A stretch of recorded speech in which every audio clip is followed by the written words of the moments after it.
Mayap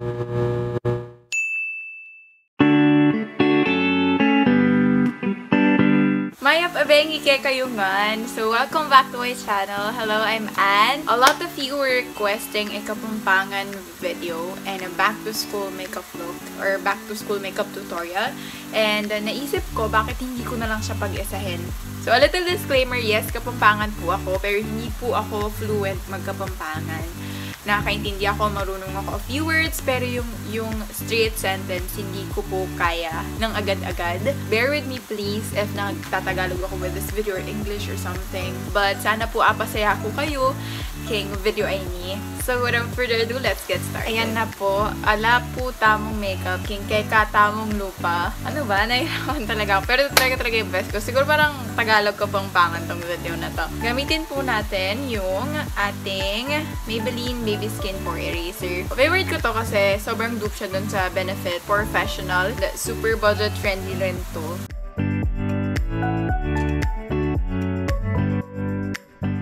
Ina-achieve naman nating look for today is yung pwede siya for school, yung hindi mahahalata na may makeup ka.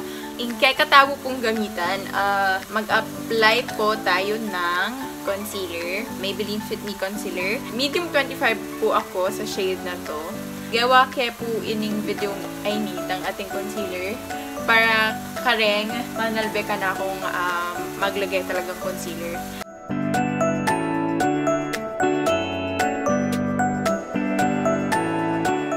Alina ako man talaga biyasang magkapampangan tang fluent at kapampangan, but makaintindi ko ang pong nakakapagsalita ako ng kapampangan, pero if yung full sentence na biglaan, like ngayon yung impromptu sentence, siguro masakit para ka na ako kasi alina ako man nang magsalita talagang kapampangan. Ramdaman ko mo kare mama ko ang pong karibapa ko na nagsasalita sila ever since bata kami. So, siguro kaya nakakaintindi ako. Tapos, nakakapagsalita ako ng konti. Gamitan tamo clean and clear oil control na powder nila. And then, gamitin lang din natin yung puff na kasama. Ito yung favorite kong ginagamit. Kasi, bukod sa, like, matipid na siya, mura siya, pasok sa budget. Talagang it really works for me for that oily na talagang nakuha niya. So, I bring this a lot with me.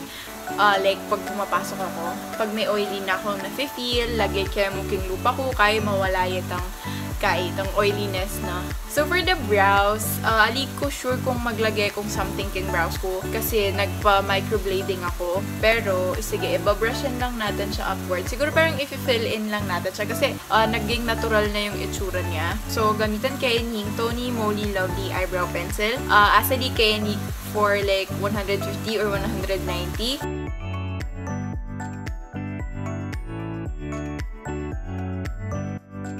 Ayan, makanta mo kasimple. Itang kileta mo, makanta mo kay brush ko lang siya. Bago tayo mag-proceed sa ating pilik mata, mag-bronze muna ako. Dun sa recent na in-upload ko na video, marakal kay Kayumig.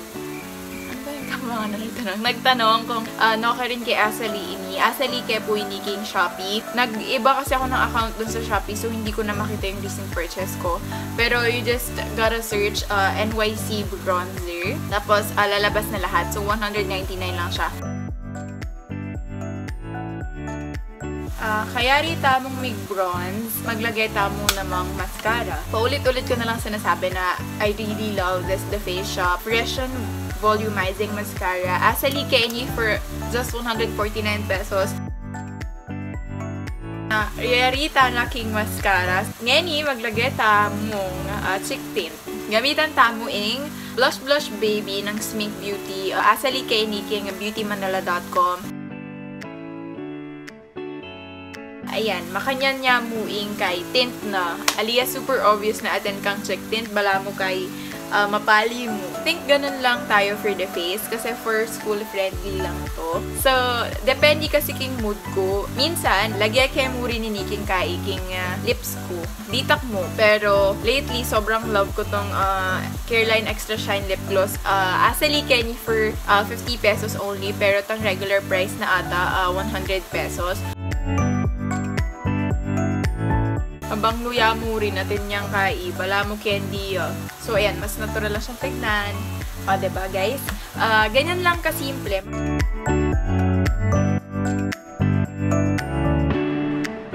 So that's it for this video, guys. I hope you enjoyed watching, and if you did, please do give this video a thumbs up and subscribe to this channel if you haven't. And don't forget to check out all my social media accounts down below. Then again, thank you so much for watching. Bye!